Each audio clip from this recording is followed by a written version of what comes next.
आदित्य सरपोतदार के लिए 2024 एक जबरदस्त साल रहा है और इस साल की शुरुआत उसके नए show the secrets of the Shiledars से हुई, जो डिज्नी प्लस हॉटस्टार पे रिलीज हुआ है। मुंजा और ककूड़ा जैसे हॉरर कॉमेडीज में भूत प्रेत और गांव की कहानियों का मस्त मिक्सचर उन्होंने इससे पहले पेश किया था, पर द सीक्रेट्स ऑफ द शीलेदास एकदम अलग है। ये मराठा इतिहास के अंदर घुसकर हमें राजाओं के छुपे हुए खजाने और उनके आसपास घूमती कहानियों की एक झलक दिखाता है। कहानी एक यंग डॉक्टर की है जो हिस्ट्री का बड़ा दीवाना है। वो एक सीक्रेट सोसाइटी की दुनिया में फंस जाता है जो एक मशहूर मराठा राजा के खजाने की रक्षा कर रही है। तो चलिए जल्दी से इस थ्रिलिंग सीरीज का एक रिकैप कर लेते हैं। ऐसे ही दूसरे वीडियोस देखने के लिए और हमसे जुड़े रहने के लिए चैनल को सब्सक्राइब कीजिए और वीडियो को लाइक और शेयर करना ना भूलें। Thank you. और एक ह्यूज स्पॉइलर वार्निंग के साथ let's move on. The secrets of the Shiledars की शुरुआत एक यंग रवि के साथ होती है जो अपने माँ बाप के साथ कहीं जा रहा होता है, पर उनकी गाड़ी का पीछा एक बड़ा सा ट्रक कर रहा है। ये साफ दिख रहा था कि ट्रक वाले का इंटेंशन उस फैमिली को खत्म करने का था। रवि ने देखा कि उसके पिता श्रीकांत के हाथ में एक पुरानी रिंग थी और कार के अंदर एंशियंट डायल जैसी दिखने वाली एक चीज का एक टुकड़ा भी पड़ा था। फिर एक बड़ा एक्सीडेंट होता है, उनकी गाड़ी नदी में गिर जाती है और रवि के माँ बाप की मौत हो जाती है। रवि किसी तरह बच जाता है। बड़ा होने के बाद रवि एक डॉक्टर बन जाता है जो मराठा हिस्ट्री का शौकीन है। इस हॉबी के चलते उसका एक यूट्यूब चैनल भी है जो वो अपने भाई आदि के साथ चलाता है, पर यह क्लियर नहीं होता कि रवि को किसने बड़ा किया और आदि उसका रियल भाई था या कजिन। बस ये दिखाया गया कि आदि हमेशा उसके हिस्टोरिकल एडवेंचर्स का हिस्सा बनता था। ये सेटअप रवि को एक स्पेशल इंसान दिखाने के लिए बनाया गया था जो छुपी हुई कहानियों और राज की दुनिया में पूरी तरह घुस गया था। रवि की जज दीक्षित से मुलाकात उसके बुक लॉन्च पे होती है। ये इवेंट जज दीक्षित की असिस्टेंट प्रियल देशपांडे ने अरेंज किया था। ये किताब छत्रपति शिवाजी महाराज और उनके बनाए न्याय व्यवस्था के बारे में थी जो उन्होंने अपने सोने के सिंहासन पर बैठकर डिजाइन की थी, पर यह सिंहासन शिवाजी महाराज के गुजरने के बाद गायब हो गया था और यही कहानी का एक बड़ा राज था। जज दीक्षित ने रवि को अपने पुणे के चेंबर में मिलने के लिए बुलाया। जब रवि वापस जज दीक्षित से मिला तब जज ने एक एलीट ग्रुप शीलेदास के बारे में बताया। ये एक खास लोगों का गुप्त समूह था जो छत्रपति शिवाजी महाराज के खजाने की रक्षा करते थे और मोस्ट इंपॉर्टेंटली उनके सोने के सिंहासन की। ये शीलेदार लोग कुछ द विंची कोड के नाइट टेम्पलर्स जैसे थे, हाई प्रोफाइल लोगों का एक राजदार समूह जो 15वीं सदी से एक गुप्त जगह का पता जनरेशन टू जनरेशन पास करते आ रहे थे। जब रवि ने जज दीक्षित के हाथ में वही रिंग दिखी जो उसके पापा के पास भी थी, तब उसे समझ आया कि उसके पिता और जज दीक्षित एक दूसरे को जानते थे। दोनों ही शीलेदास का एक हिस्सा थे। जज दीक्षित को कैंसर हो गया था, इसलिए उन्होंने फैसला किया कि छुपा हुआ खजाना और उससे जुड़ी हुई सारी जरूरी जानकारी रवि को दे दी जाए। उसने रवि को एक पुरानी किताब दी जिसमें खजाने की सीक्रेट डिटेल्स थी। जज चाहता था कि उसकी मौत के बाद ये डॉक्यूमेंट्स गलत लोगों के हाथ ना लगे। इसी दौरान महाराष्ट्र के गवर्नर रामचंद्र ने यह दावा किया कि वो विजयनगर एम्पायर के वारिस है। उसका मानना था कि मराठा खजाना उसकी विरासत का हिस्सा है और उसे इस बारे में सारी जानकारी सिर्फ जज दीक्षित के पास मिलेगी। रामचंद्रन एक पागल इंसान था जो सिर्फ एक ही सोच में जी रहा था। उसने 3 सुपारी किलर्स हायर किए जज दीक्षित को किडनैप करने के लिए ताकि वो मरने से पहले खजाने की सारी डिटेल्स दे दे। इनमें से एक उनके खानदानी अंगरक्षक के वंश भी था, पर जज दीक्षित ने कुछ भी बताने से इनकार कर दिया और सुपारी किलर्स ने बिना देरी के उसका काम तमाम कर दिया। पुलिस ने डॉक्टर रवि को अरेस्ट कर लिया क्योंकि जज दीक्षित से मिलने वाला वो आखिरी इंसान था जिसका इमेज सीसीटीवी में कैप्चर्ड था। रवि सबसे बड़ा सस्पेक्ट बन गया और अपने बेगुनाहे साबित करने का उसके पास सिर्फ एक ही तरीका था, वो जल्दी से बेल ले और जज दीक्षित के चेम्बर्स तक पहुंच जाए। रवि की किस्मत अच्छी थी कि उसे प्रियल देशपांडे ने बेल करवा दिया। वो अचानक कहीं से आ गई और रवि की मदद की। प्रियल भी इस पूरी सच्चाई का पता लगाना चाहती थी, जज दीक्षित की मौत क्यों हुई और असली किलर कौन है। जज दीक्षित का चेंबर एक क्राइम सीन बन चुका था, पर रवि, आदि और प्रियल किसी भी हाल में वहां पहुंचना चाहते थे। जज दीक्षित ने रवि के लिए जो क्लूज छोड़े थे उन्हीं के माध्यम से उन्हें एक बड़ा डायल का आधा हिस्सा मिला। रवि को याद आया कि इस डायल का दूसरा हिस्सा उसके पिता के पास था जो उनकी मौत के बाद गायब हो गया था। ये डायल सिर्फ एक शुरुआत थी। आगे एक भारी पहेली का सिलसिला था जो उन्हें खजाने और सोने के सिंहासन तक ले जा सकता था। जज दीक्षित का आखिरी टेक्स्ट मैसेज और मेटल डायल दोनों मिलकर अगले हिंट का पता देने वाले थे। ये वो खजाना था जो रवि को एक शीलेदार होने के नाते सुरक्षित रखना था। जल्दी जल्दी पहेलियों को सुलझाते हुए टेक्स्ट मैसेज के कोऑर्डिनेट्स मुंबई के चोर बाजार की एक एंटीक शॉप तक ले गए। चोर बाजार की एंटीक शॉप जज दीक्षित के दोस्त प्राशिक की थी। यह आदमी बहुत ही तेज दिमाग वाला एक आर्कियोलॉजिस्ट था जो शीलेदास की पीढ़ियों से चलती आ रही कहानियों को जानता था। उसी पुरानी किताब के अंदर प्राशिक को एक सीक्रेट मैप मिला जो जज दीक्षित ने रवि के लिए छोड़ा था, लेकिन प्राशिक का अपना दर्द भरा पास्ट था। दुश्मनों के द्वारा आग लगाए जाने के कारण उसकी पूरी फैमिली जल के मर गई थी, जो उसकी जिंदगी का एक टर्निंग पॉइंट बन गया। प्राशिक का मिशन अब रवि की मदद करने का था ताकि सिंहासन और खजाने तक पहुंचा जा सके और उसकी रक्षा हो सके। उन्हें यह भी पता था कि कोई और भी है जो इनसे ज्यादा बेताब है खजाने तक पहुंचने के लिए, एक ऐसा इंसान जो इसे सिर्फ पैसे के लिए इस्तेमाल करना चाहता था, जबकि रवि सिर्फ इसका पता लगाना चाहता था, इसके हिस्टोरिकल सिग्निफिकेंस को मद्देनजर रखते हुए। मैप के अनुसार महाराष्ट्र के राजभवन के नीचे एक पुराना अंडरग्राउंड पाइप सिस्टम था जिसमें एक और ऑब्जेक्ट छुपा था जो खजाने तक पहुंचने का अगला कदम था। राजभवन के अंदर घुसना आसान नहीं था, पर किसी तरह वे चारों लोग वहां तक पहुंच गए। वहां उन्हें एक लाइब्रेरियन मिला जो खुद एक शीलेदार निकला। उस लाइब्रेरियन ने सच्चे इंसान के लिए क्लू छोड़ा था जो सिर्फ शीलेदास के ब्लड लाइन्स का ही कोई सॉल्व कर सकता था। और जब रवि और प्राशिक पजल सुलझाकर एक सीक्रेट टनल तक पहुंच गए तब प्रियल का असली रूप सामने आ गया। प्रियल गवर्नर रामचंद्रन की एक स्पाई थी। वो उसको हर एक कदम की जानकारी दे रही थी ताकि वो रवि और प्राशिक से एक कदम आगे रहे। टनल के अंदर रवि और प्राशिक ने एक बड़े सोने का बॉक्स ढूंढ निकाला, पर बॉक्स के अंदर एक सीक्रेट ऑब्जेक्ट था जिसमें एक अलग भाषा लिखी हुई थी और अगली पहेली सुलझाने के लिए उसका अनुवाद जरूरी था। पर इसी बीच गवर्नर रामचंद्रन ने उन्हें ट्रैक कर लिया। उसने उन्हें फोर्स किया कि वो सोने का बॉक्स उसको दे दे ताकि वो अपने विरासत वाले खजाने तक पहुंच सके।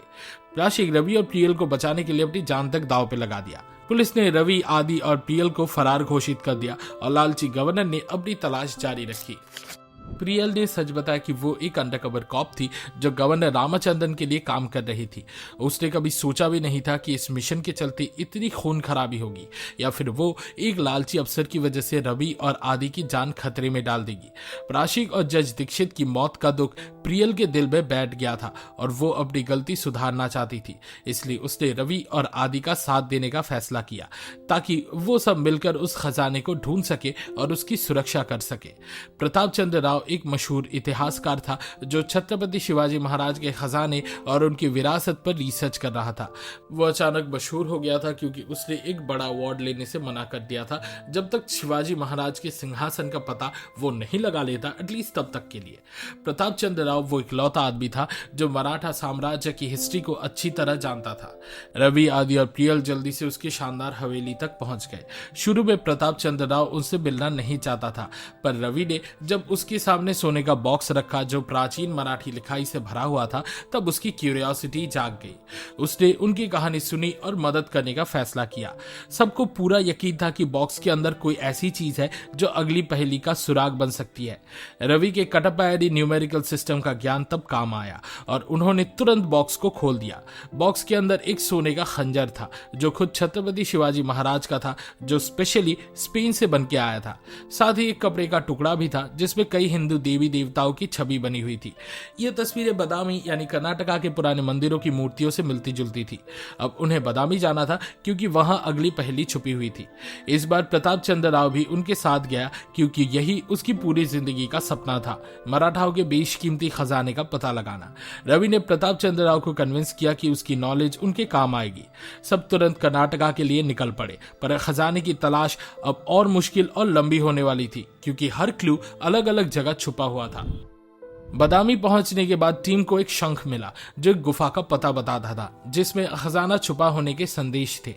खजाना अब मिलने ही वाला था, पर विलेंस भी वहीं पहुंच गए। गवर्नर रामचंद्रन को कैसे पता था कि रवि बादामी में है, इसका कोई जवाब हमें नहीं मिला, पर वो अपने आदमियों के साथ जल्द ही वहां पहुंच गया।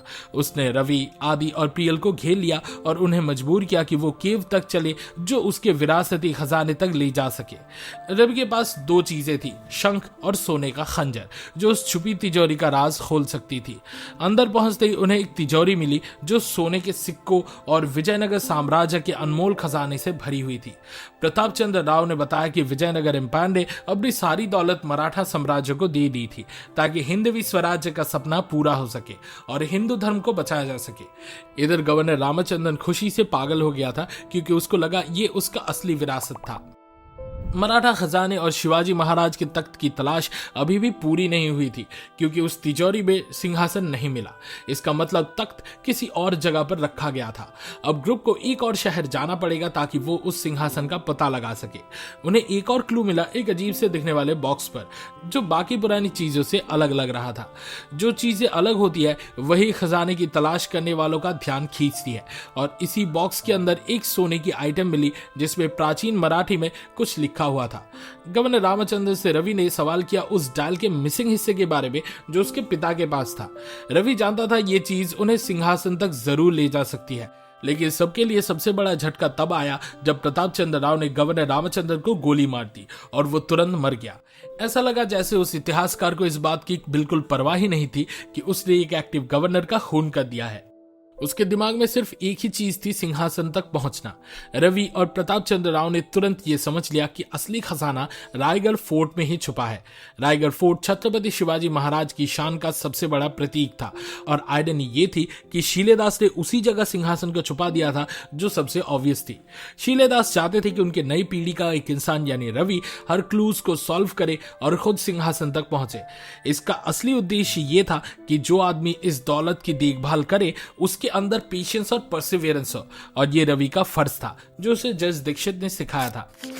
रवि और प्रताप चंद्र राव रायगढ़ फोर्ट की तरफ निकल पड़े जबकि प्रियल और आदि पुलिस को डिस्ट्रैक्ट कर रहे थे। प्रियल और आदि ने पुलिस को पूरा सच बताया पर कोई भी ऑफिसर उनकी बात मानने को तैयार नहीं था। ये बड़ी हैरानी की बात थी कि पुलिस ने उस आदमी को पकड़ने की कोशिश तक नहीं की जिसने एक सिटिंग गवर्नर का मर्डर किया था। उल्टा वो सिर्फ आदि और प्रियल की कहानी सुनने में लगे रहे। दूसरी तरफ प्रताप चंद्र राव इस फोर्ट को बचपन से जानता था, उसके हर कोने से वाकिफ था और यकीन नहीं कर पा रहा था कि सिंहासन यही छुपा हुआ है। उसके मन में एक एक्साइटमेंट थी कि उसकी रिसर्च अब खत्म होने वाली है और उसकी खोज की वजह से उसे नए अवार्ड्स मिल सकते हैं। लेकिन रवि जो एक शीलेदार था सिंहासन को पब्लिक नहीं होने देना चाहता था। अगर ये सच दुनिया के सामने आता तो ये खजाना लूटने वाले चोरों के लिए एक आसान शिकार बन जाता। दोनों ने सुराग को तुरंत समझ लिया और एक गुप्त दरवाजा ढूंढ निकाला जो फोर्ट के नीचे था। ये दरवाजा उन्हें गुफा तक ले गया जिसमें मराठा सिजिल अलग अलग जगह पर बना हुआ था। ये सिंबल्स एक असली दरवाजे तक ले जा रहे थे जो शायद सिंहासन की तरफ खुलता था। उनके रास्ते में नए ऑब्स्टैकल्स बढ़ते जा रहे थे और ऐसा लग रहा था जैसे शीलेदास ने सिंहासन को सिर्फ दुश्मनों से नहीं बल्कि प्रताप चंद्र राव जैसे इतिहासकारों से भी छुपाने की पूरी तैयारी की थी। जैसे ही रवि ने वॉल्ट खोलने के लिए डाल रखने की कोशिश की, प्रताप चंद्र राव ने अचानक उसे गोली मार दी। पता चला ये इतिहासकार ही असली विलन था। उसने जज दीक्षित के चुने गए शीलेदास से मिलने के लिए सभी को बेवकूफ बनाया था। इसमें गवर्नर रामचंद्रन भी शामिल था जो एक भ्रम में जी रहा था और प्रताप चंद्र राव ने जानबूझकर उसका मिसकंसेप्शंस को और हवा दी ताकि अपने मतलब का काम उससे निकाल सके। लेकिन कहानी क्लाइमैक्स तक पहुंच चुकी थी और कब और कैसे प्रताप ने रामचंद्रन से हाथ मिलाया इसके बारे में कोई जानकारी हमें नहीं दी गई। प्रताप चंद्र राव का सिर्फ एक ही मकसद था, रवि और उसके दोस्तों का भरोसा जीतना, जो वो अब तक सक्सेसफुली कर चुका था। उसने कहा कि वो रैरी राजवंश से है जो रायगढ़ पर शिवाजी महाराज से पहले शासन करता था। ये उसका सबसे बड़ा मोटिव था शीलेदास को मारने का, क्योंकि उसके नजर में मराठा लॉयलिस्ट उसके दुश्मन थे। अब जब सारे शीलेदास लगभग मर चुके थे तो उसका प्लान था कि वो सिंहासन पे कब्जा करे और अपने वंशजों के नाम पर इसे अपनाए। ये एंसेस्ट्री रिविलेशन एकदम अनएक्सपेक्टेड था, मगर उसका भव्य महल शुरू से ही एक बड़ा हिंट था। उसका मराठा साम्राज्य के विरुद्ध बदला लेने का प्लान कभी डिस्कस नहीं किया गया, मगर इसका अंत द दा विंची कोड के क्लाइमैक्स जैसा लग रहा था। लेकिन रवि ने प्रताप चंद्र राव के मोटिवेशंस को एक कदम पहले ही समझ लिया था। उसने उस वक्त शक करना शुरू कर दिया जब प्रताप चंद्र राव ने उसे शीलेदार कहकर बुलाया। रवि ने अपनी लीनियज के बारे में कभी भी कुछ नहीं बताया था, मगर प्रताप ने पहले ही ये मान लिया था कि वो शीलेदारों का वंशज है। इसी वजह से रवि ने उसे कभी पूरी तरह से भरोसा नहीं किया और सिर्फ एक्टिंग करता रहा ताकि देख सके कि वो कब उसके पीठ में छुरा भोंकेगा। और तभी रवि के लिए सबसे बड़ा झटका आया। डायल का दूसरा हिस्सा प्रताप के पास था।